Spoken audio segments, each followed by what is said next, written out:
host, guests, or callers on this program do not necessarily represent the positions of WMBS Radio. Don't stop thinking about tomorrow. Don't stop, it'll soon be here.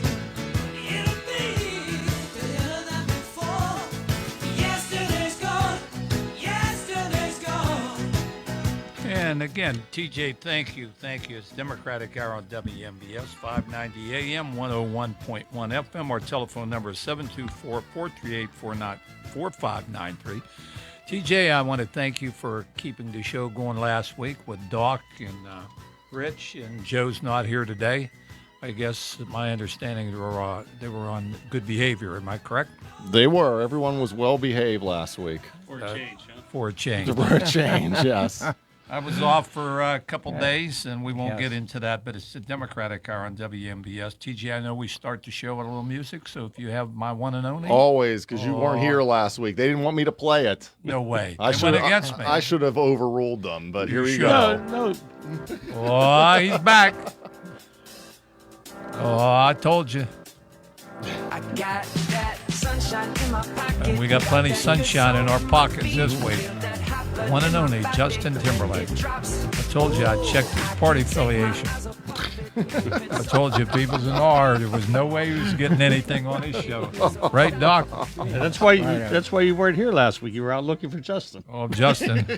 We may be taking a trip. There's a big wedding coming up, right? What, today or tomorrow? I don't know. I didn't get my invite. I didn't get one either, but I know when a billionaire has a wedding, I guess he chooses who wants to go. I think Justin's going to be there myself. I mean, heck, I buy enough books through Amazon. It's like, Yes. Yeah. I can't imagine having that kind of money. Guys, I wasn't here. And, of course, it's the last Friday in June before we kick off next week, the 4th of July. Big first, I guess, holiday of summer, right? And your birthday? And my birthday. Fortunately for me, I'm going to be 78 years old. If my mom would have been 11, she'd have been 108. So, Mommy, we'll wish you happy birthday here in a couple of days. Speaking, Rich, at the end of the week, Doc, there were so many things that happened this past week. I don't even know where to start. When I was gone here, I had a little health issues, so you had time to look up some stuff, and I know the big thing is what happened here, I guess, last Friday when the President of the United States decided to bomb Iran nuclear facilities. You know what, Doc, and your memory is probably as good as Rich and I in this room, but I was thinking back of all the years we've been involved in the Middle East. And I wrote a couple things down, and I could be wrong on a few of them. And I can remember it was like yesterday. We had the Iran hostage crisis under Jimmy Carter. Yeah, it was a disaster for Yes, him. He it was doing a fine job, and it ruined his reelection. Well, then what he was trying to do was rescue, and they had wait till Reagan got in. Yeah, and then they were released, I think, on the day the president was sworn in, Ronald Reagan. Yep. And then the Beirut barracks bombings that killed over 300 Marines. That was done under the Reagan administration. In Lebanon, I believe. Yeah. And then based in Lebanon. Then we had the Iran-Contra affair. Yes. That was another thing that went on during Reagan's administration. Top secret. And then, of course, we had Operation Iraqi Freedom under Bush. Then the invasion of Afghanistan in October 2001, Enduring Freedom. And, of course, we all know when we went into, there was no weapons of mass destruction found in Iraq. And that was during the Bush administration. And, of course, under the presidency of Trump, Obama, and Biden to finally withdraw from Afghanistan. And I looked this up. And the sad part about it, since 1979, we've had over 7,000 Americans who lost their lives in between those, what I just indicated, and over 30,000 wounded, and probably those 30,000 were probably serious wounded. So we have a lot of fingerprints in the Middle East, and we'll continue to have fingerprints in the Middle East. And just like I indicated, from all the presidents, Carter, Reagan, Bush, Clinton, Trump, Obama, Biden, and Trump again. So we're going to see where this all goes. It's a sad situation, but it is what it is. And, Rich, I know there was some press conferences, things got out of hand. They didn't want to answer some tough questions. And, right off the bat, they want to put the blame on the news media. And Rich, Yeah. you've been involved Yeah. in news your whole political career, not political, but your career in Journalist, yeah. journalism. Yeah, I mean, I was in the briefing room in the White House on a couple of events dealing with financial issues, but one thing that struck me again this week is Caroline Leavitt, the press secretary. Yeah. On day one of every time a new press secretary comes in, the question always occurs is like, are you going to tell the truth in front of us on every question? And darn it, I don't think the truth is coming out. I don't either. A little bit I got to hear even after the Pentagon gave their version of what happened in the bombings, right? Yeah. Then it got a little nasty, I think, some of the On, questions. on the South Lawn, the president even going out using the F word. I said it's unreal. Yeah. Yeah. But the thing that is shows how ridiculous we are here at home is the continual. They doubled down. So the administration doubled down on total wipeout of the nuclear capability. Correct. Right. Correct. And we doubled down with a different guy each day, having analyzed it. No, that's not true. We just put it back 1 month, and another guy says 2 months, and another one says 3. So we spent all of this energy doubling down on, instead of just getting to the heart of the matter, what happened to the 880 pounds of enriched? Because where that is a big deal, and they can get our spies working on that. Does that make sense? Yeah, it does. And stop arguing back and forth. The only people know how much damage is the Iranians who can go down in their elevators are working or not, or their whatever, and they'll know. And they're not going to tell us. But when Trump was in The Hague this week, he let it slip out, and I don't know if this is true or not, that there are boots on the ground. There are people on the ground around those nuclear sites. And it's like, okay, who are they? Who sent them? Are they U.S.? Are they Israeli? Is it the International Atomic Energy Commission? Well, they did have somebody, I think, when he was first Trump administration, I think he terminated that agreement. So I don't know if there was any so-called scientists on the ground, but it happened. But getting back, like I said, we have our fingerprints on the Middle East.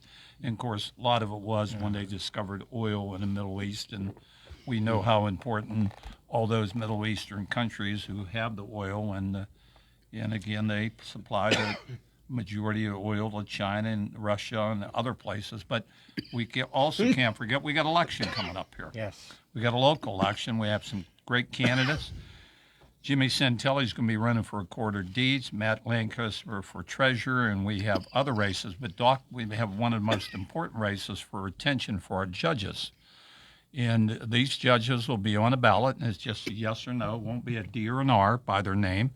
And it currently are our Justice, or Christine Donahue, for the Supreme Court. We have Justice Kevin Dougherty for the Supreme Court.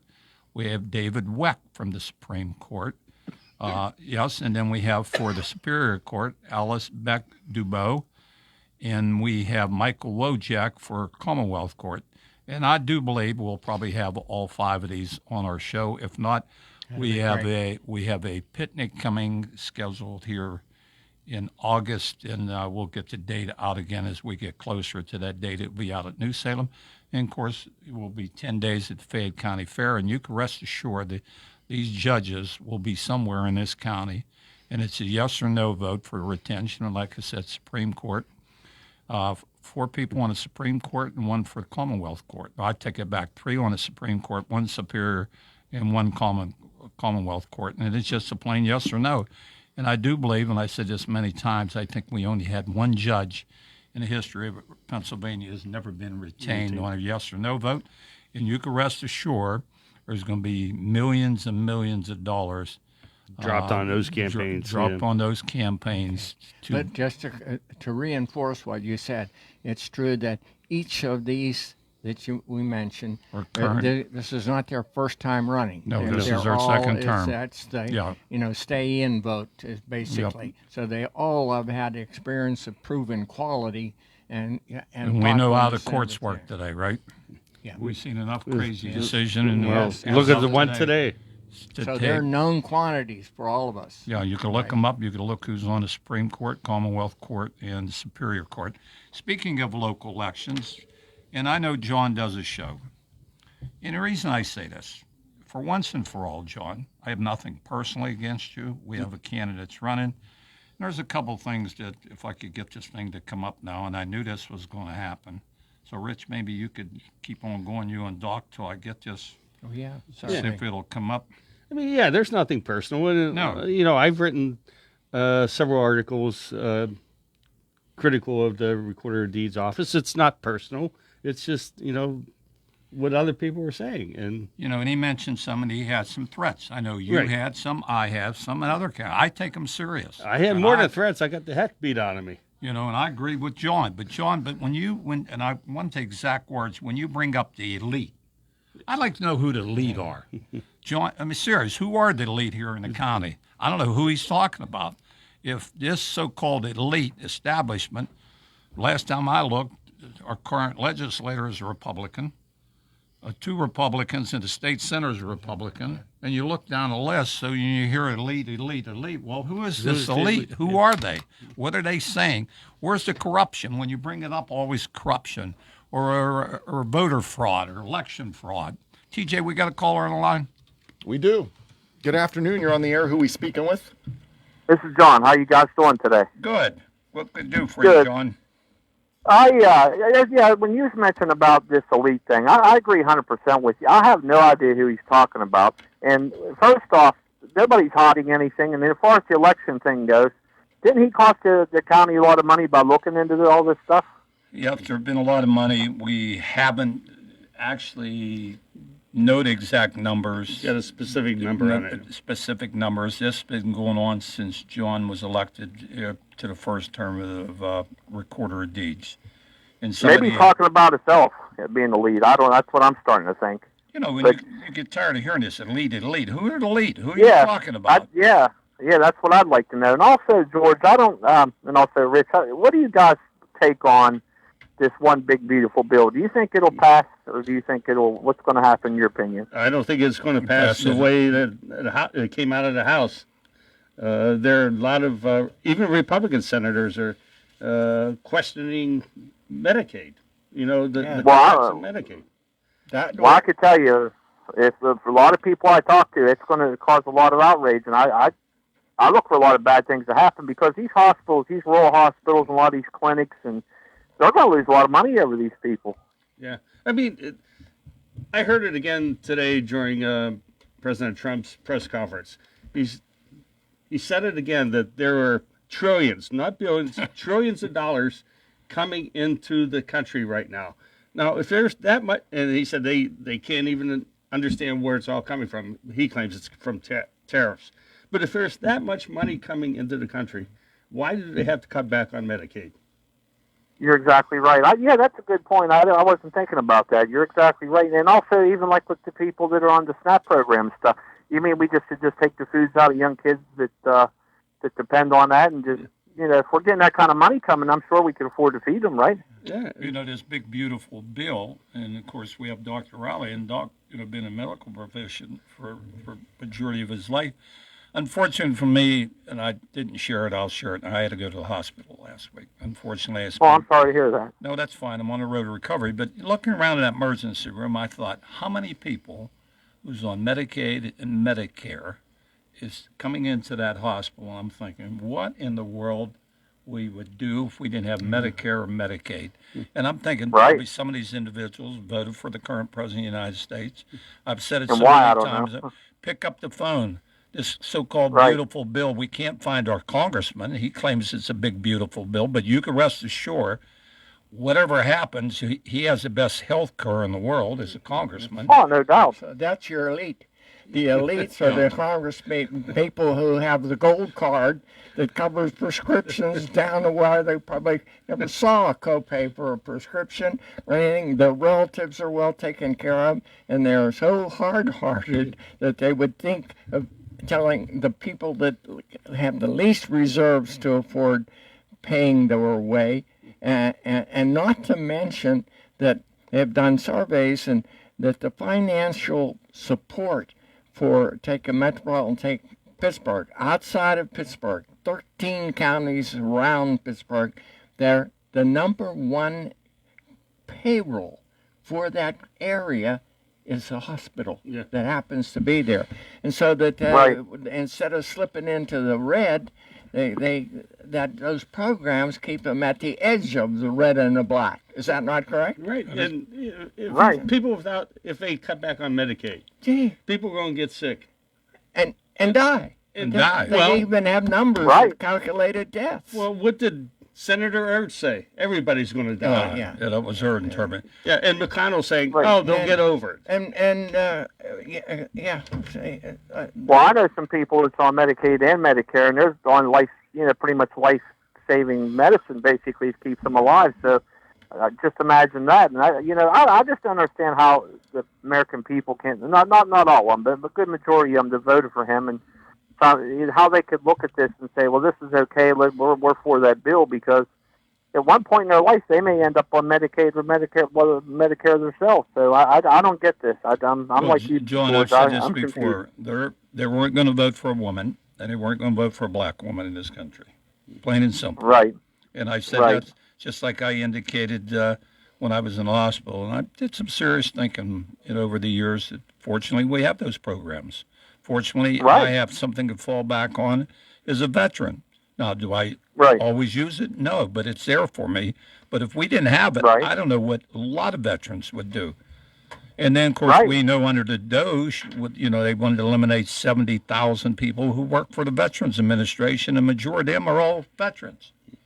Well, I tell you, I ran across a guy that I won't say where it was, but I ran across a guy that he got a text. His job was terminated. He had 18 years, I think, or something in this place, and I just basically come out and said, "Can I just ask you a question?" He said, "Yeah." I said, "Who'd you vote for?" He said, "Him." He wouldn't say his actual name. I said, "Well, as a buddy of mine, all he says, I was referring to you, George." I said, "Elections have consequences." And they do. John, we appreciate the Yep. call. Have a great 4th of July coming up, and then we're going to grab another caller. Hey, all you guys take care. God bless all you. Thank you, brother. Bye-bye. Good afternoon. You're on the air. Who we speaking to? Tony, Tony, what's up, Tony? I just want to ask you, so do you guys condone that Matthew Lancaster, your own candidate, laughed at John Marietta's threat against his life? I have no And that idea. your phrase, taco, yeah, he did a laughing emoji. It's public. I didn't see it. Right on Facebook. Fayette County MAGA Patriots shared it, and so did the Fayette County Republican Committee. He did a laughing emoji about Marietta getting threatened. Well, I have to And- talk to Matt. I haven't talked to him. I stay kind of off of social media. But you're talking about it, and it's dangerous. And they I use the agree. phrase you use a lot in taco. They used that phrase in it. They called him fat. They cussed at him. They threatened his wife, told her she'd feel like Jackie, as in Jackie Kennedy. I have no idea what you're talking about. I mean, I'm Death not. threat against him. They called him a fat effing hillbilly, and said your wife Patty is going to feel like Jackie, as in Jackie Well, Kennedy. first of all, somebody makes those kind of posts. They're ridiculous. I condone anybody that makes those kind of posts. Period. Why isn't Matt Lancaster doing it? Why isn't I have Jim no Santilli idea, doing and it? Why I isn't haven't Vince seen it. Cicilline? Well, here's the other thing. Why isn't Scott Dunn? Why isn't Melissa Tazan? And we'll go every party. Well, Every row officer should be condemning it, and everyone running for row office should be condemning it. There's a lot of things they condemn, but we never hear from them. Do you ever hear from them? John condemned the assassination of the Minnesota legislators. That's leadership. You know, when I ran a couple years ago for state house, I got the heck beat out of me. My Okay, house and was John doesn't agree with that. My house was vandalized. None of the row officers came out. I never heard of anybody. Even my opponent never came out and said anything. Yeah, well, John comes out whenever someone gets a death threat because that's what leaders are supposed to do. And when he's talking about the courthouse elite, he's talking about Scott Dunn, Vince Vecidis, Melissa Tazan, and Rob Rhodes. So he's not talking. Just, not he's just ta- the Democrats, everybody. So what do you consider elitist? Please explain it to me, because I I don't consider an understand. elitist on someone that listens to the solicitor and makes a statement on an audit. Not a law, a statement, an opinion on an audit. He said the law is vague, but in my opinion, it wasn't copacetic. Your opinions, we all know what they're like. Everyone has one, and they all stink. I don't think Rhodes came out and said that. He said in his report that there were discrepancies. But it was a matter of opinion that the law on the automation fund is vague. Look at it. It's highlighted on the internet. John highlighted the portions. His own solicitor commented back that it's not law. I've read it, and there it says. Read it closely. You guys cherry pick on your party, on all your pages, on what you guys want to say. Do you see me ever cherry pick on this show? I have. You just cherry picked on earlier about the bombings. What? You didn't mention Obama using AUMF. You didn't mention Biden using it. I just mentioned every president. War. We haven't declared war since World War II. You don't have to convince me that. I know what I went through in 15 some years ago, coming back with 2 Purple Hearts. You think I'm happy what happens? What I just mentioned, over 6,000 veterans got killed since 1979, us involved in the Middle East. I was in the mountains of Afghanistan. Okay. What did we accomplish? What did we accomplish? Nothing. Biden left our troops. Well, wait a minute. So you want to blame it all on Biden, right?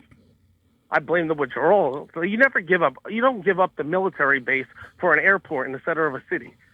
All right, what did we accomplish? One veteran to another. What did we accomplish in Vietnam? We didn't accomplish a damn thing. What did we accomplish in Afghanistan? Because want to know why? Because politicians like to handcuff our hands. The elitist politicians that you just complained about them wanting to cut Medicaid, and they have great insurance.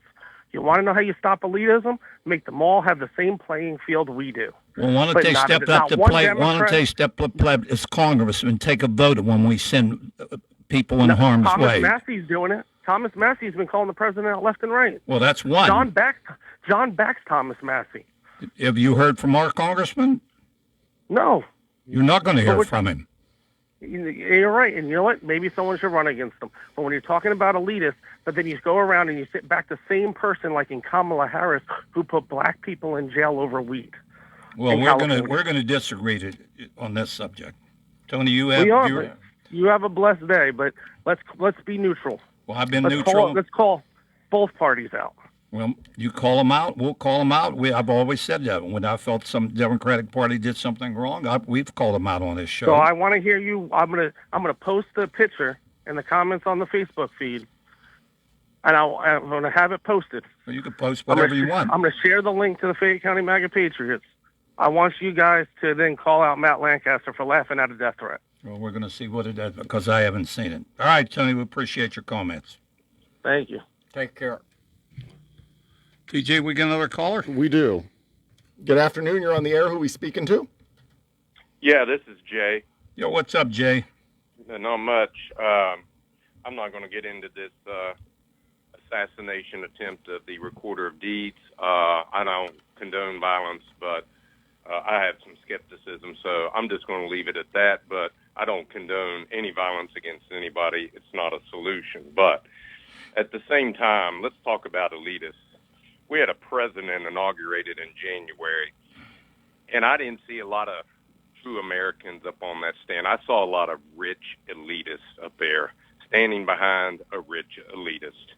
Donald Trump is a rich elitist, and under the direction of this Doge, you've already mentioned it, we're cutting 70,000 to 80,000 people working with veterans.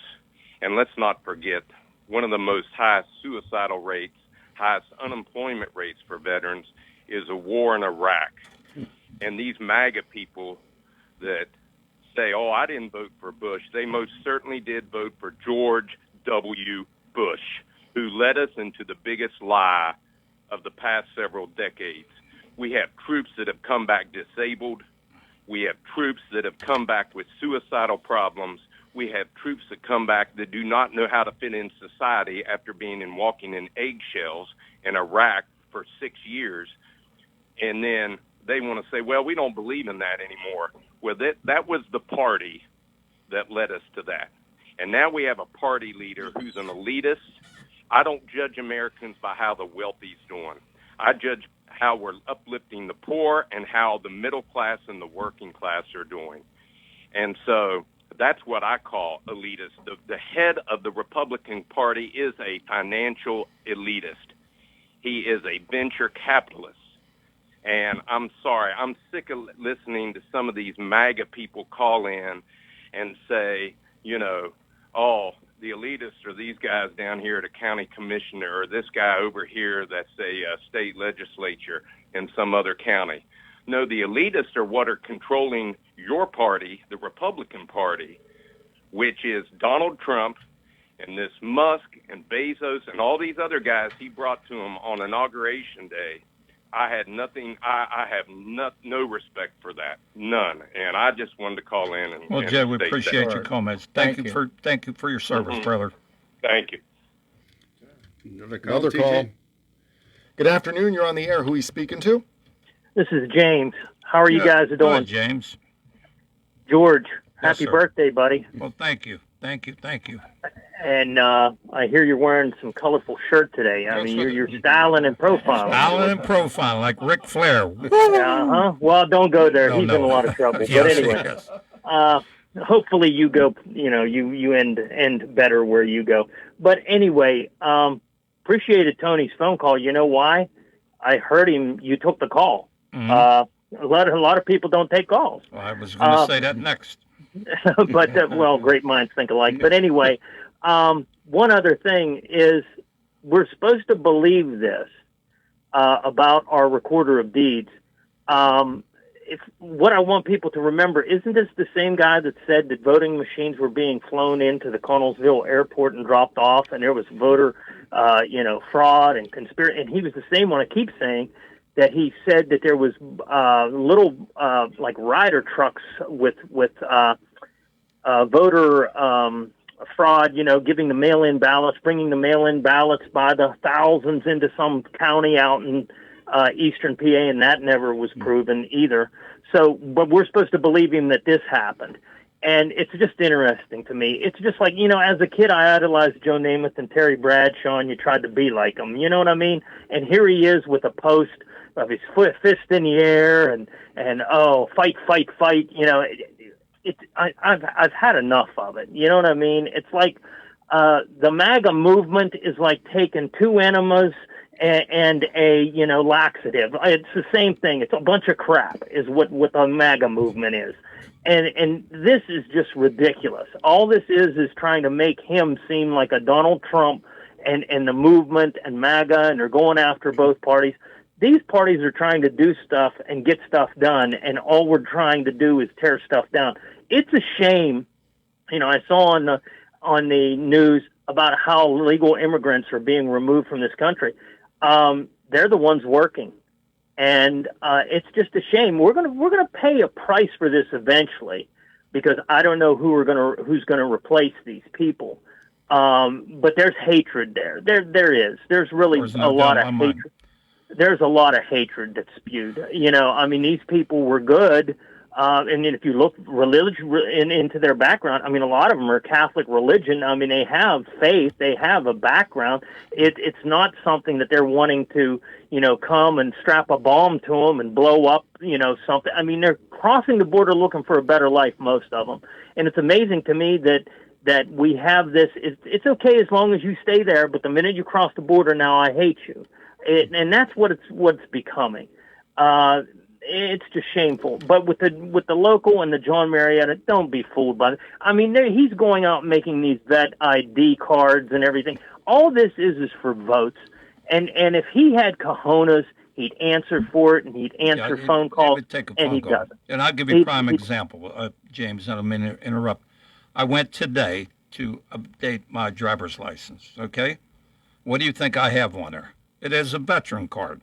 Anybody who served this country, when you renew your license, it has a flag. It has a flag, and you're a veteran right on your driver's license. Yeah. So what John is simply doing is trying to recruit the votes of the vets. Exactly. He's reinventing the wheel. Right. When I heard that, and you stop to think for a minute, and 2 plus 2 became 4. It just clicked. That's what he's trying to do, and people catch on to that. This isn't. I don't need a county commissioner. I don't need Donald Trump. I just need a simple recorder of deeds. And it seems to me like the person running against him that's all he wants to do is just be our recorder of deeds. Jim I don't need the Santilli. drama. and you know this needs to stop. So that's all I'm going to say. Well, I you guys appreciate it, have a Jim. great weekend. Happy birthday! Well, Thanks you, for your brother. service. And if I'm ever up at the pie shop again, I'm going to bring you back a blueberry. Well, I'll tell you what, we'll accept it. You'll accept. I thought you liked the pie shop. Yeah, love the I'm not pie going to give shop. any to Rich. I'm not going to give any to Rich. Hey, he hangs out at where did I see him at? Potter's. He's up at Potter's. He's probably Can't go wrong there either. No, that's true. That's But local okay, guys. establishment. Thanks, James. We appreciate it.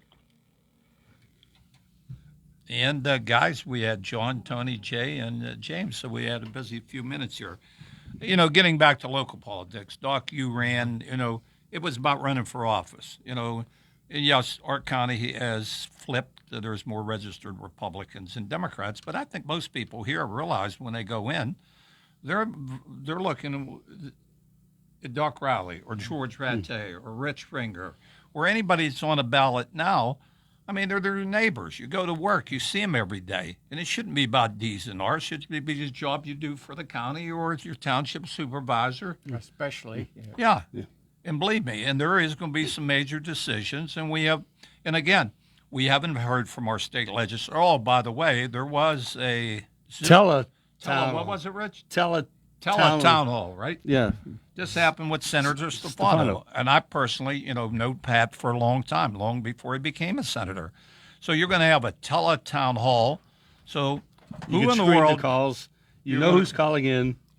Yeah, so you're going to have somebody call in. You can rest assured you're going to tell me they weren't screened, that you had X amount of people were going to call. Yeah, we don't have these folks who called in today. We don't screen them. We get a card from TJ said there's a caller on the line. You know, the other thing, too, we have a budget. We have a budget coming. It's supposed to be a budget before the end of July. And last time I looked, it's going to be July 1st, Tuesday. Where is Charity? Where is Ryan Warner? Where is Pat Stefano? What's in a bill? We know one thing. They're going to vote against the bill. Well, I told you before the show, the budget, even it's so damn important. But what did they have a vote on this week? No, share with us. I don't know. Cursive writing. Cursive writing. So that was the most important thing going on in Harrisburg. They voted on cursive writing in the House, and it was 195 to 8. 195 to 8. To 8. So that was the most important issue we had going on in Harrisburg. Yeah, cursive writing. But again, that's some of the things. And guys and girls, the Fayette County Democratic Women are going to have a demonstration down in Connellsville on Veterans Bridge. And they've been getting more people. And all they're trying to do is bring their attention what's going on in the country. When we talked about Medicare and Medicaid and veterans and OSHA and MSHA, that affects every day, you know, our lives. And that's all it's all about. And they've been getting more people, and then you should pick up the phones and call if you could find Guy Rushenthaler, which you'll never find anyway. And before every one of those rallies, what do we say? Yeah. What did the Democratic women say and everybody else? Peaceful. Be it peaceful. That's it. Yeah, there are cars to go and they honk their horn. But, you know, nobody's disrupting traffic. Nobody's throwing bricks or rocks or having fist fights. We always encourage them, go out and go ahead and demonstrate, but be peaceful. And, you know, and we've done it now with the Fayette County Democratic Women, and we expect a nice crowd down here this weekend. It's been going back and forth between Connellsville and Uniontown. And when we had the big rally, the No Kings rally, we probably had over 200 people peacefully demonstrating, showing what's going on in this country. You should be concerned. But again, some of the topics, and, you know, and of course, this week, I think it was this week, the final sale of Tip-On to U.S. Steel. They're going to claim their. But you know what? When you're looking at it, the reason I brought it up, I ran into one of the U.S. Steel workers somewhere. He didn't know me. I didn't know him. I asked him. He was working at the Irwin Works, and he had his wife with him. And I introduced myself, and I said, "How things going?" And he says, "They finalized the deal." And I said, "Are you happy with the CEO?" I think he got $107 million CEO on this so-called agreement between U.S. Steel and Nippon. Yep, Nippon. So $107 million.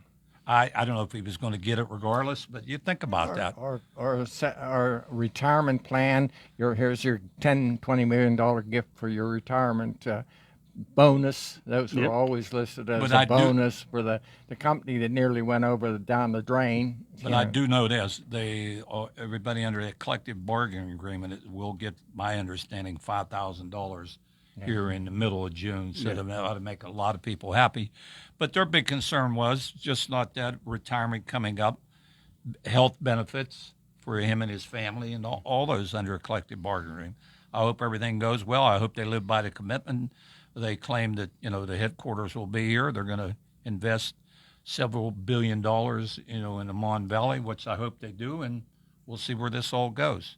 But again, our telephone number is 724-438-4593.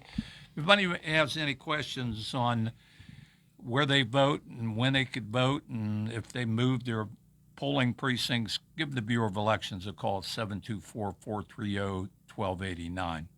And, they have Mary Beth has a wonderful staff down there, and like one election cycle ends, the other one will still be here. And we'll have an election here, as we indicated here, on November 4th. I hate to say that, it's usually 4th of July we go downhill, right? It's like the first major holiday of the summer, but right after that, the old sunsets get a little shorter, and then we get into fall. And then, like I said, with our candidates coming through here, on a Supreme Court and Commonwealth, or a Superior Court and Commonwealth Court. So we'll see a lot of our candidates. And again, we have things planned. You'll see our candidates out to Fayette County Fair. We'll have a booth out there for 10 days.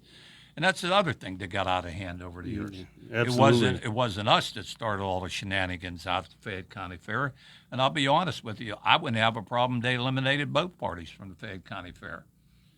We've always, talked to people, but, to bring up anything in the past, I mean, they were told last year to stop something that had Joe Biden in a diaper and, one of those kind of things. The year before, they was throwing some balls into Nancy Pelosi's face. So it's like you said, this is not what we're all about. We can't sit down and have a civil conversation on issues here that's so vital to the county. That's why I said reach out to your local legislator, because believe me, when these races are done here in the fall, especially with township supervisors and school boards, they're going to make some major decisions. If that money doesn't come from the feds to the states and the states back here to our school districts. And the bills will still come in. Oh, they're going to come in. All those budget committees. Our monster bills will keep coming in for just maintenance and so forth. And basic, things that have to get done. They're going to have to get done, and they're going to make some tough decisions. So, and again, and they don't have a little kitty sitting in the millions, just sitting in getting 1% interest at a savings account. The township supervisor, everybody will have immense problems. There's one thing that I picked up on this week. The Trump administration has bullied a lot of people. Universities, law firms. Something that's going on here in statewide. They're trying to get the budget done by the end of June. There's a company called Pace-O-Matic. They're the company that distributes and manufactures the so-called skill machines that you see in bars, restaurants, fire halls, and everything. Gas stations, right? Nonprofits. Yeah. So the Senate GOP leaders have begun intimidating the firms that are lobbying on behalf of Pace-O-Matic. They're telling them that if stop it or no more state contracts. Now, where are they learning this? The federal government, Trump administration started it, and it's just flowing down. And there are law firms that have buckled under and acquiesced. Oh, yes. Said that, we'll give you some pro bono, right? No, they're not giving pro bono. They just work for free, right? No, they're just saying, like, okay, they won't work for Pace-O-Matic. They won't lobby for them. No, geez, I don't know. It drives me nuts. It'll continue to drive us nuts. That's why we said elections have consequences, and And if you don't vote, don't complain. But there's enough complaining goes on. But these public gatherings that have been happening in every small and large cities across the nation, they're not going to meet and change the law. No.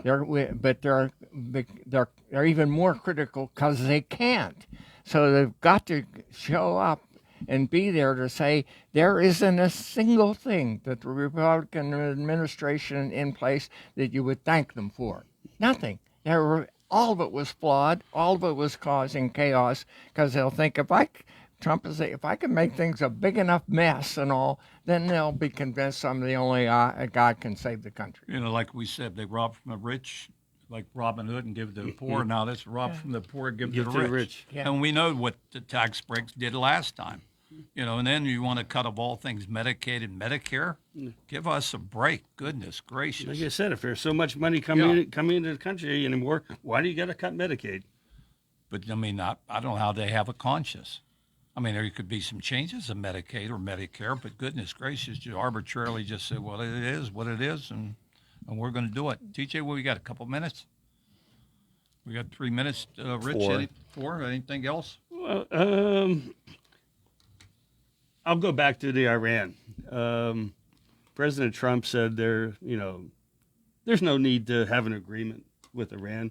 Then why the heck are they trying to arrange meetings this week with Iran? Yeah. He said, we don't need anything on paper. He just like dismisses them like this is not going to happen again. And like I said, I followed a lot this week on what happened in Iran. And the one interesting note that I found was, the enriched uranium that they can't find. The one article, and I haven't seen it, and it was in New York Times or Wall Street Journal or someplace, said that enriched uranium is in canisters the size of scuba tanks. So you could pick up and easily take somewhere else. Yeah. And they had a lineup of 14 trailer trucks at the site several days before the big bombs hit them. Yeah. Yeah. Oh, I guarantee we have spies on the ground. I mean, it's like you said, according to our general, they've been preparing this for 14 or 15 years. They know every move that they make over there. But you had mentioned, under the Obama Biden, there was a lessening of certain sanctions for a deal, and there were inspectors teams that were going, and they were giving them good ratings. They were on track until Trump canceled that out, and then they went all out, and then now we're in a panic state that they were days or months away from a working bomb. And the one senator, and it got picked up in the media this week, said that the only reason that Trump tore up that deal was because Biden or Obama's signature was on it. Well, I guaranteed anything that he had his signature on it was no parts of.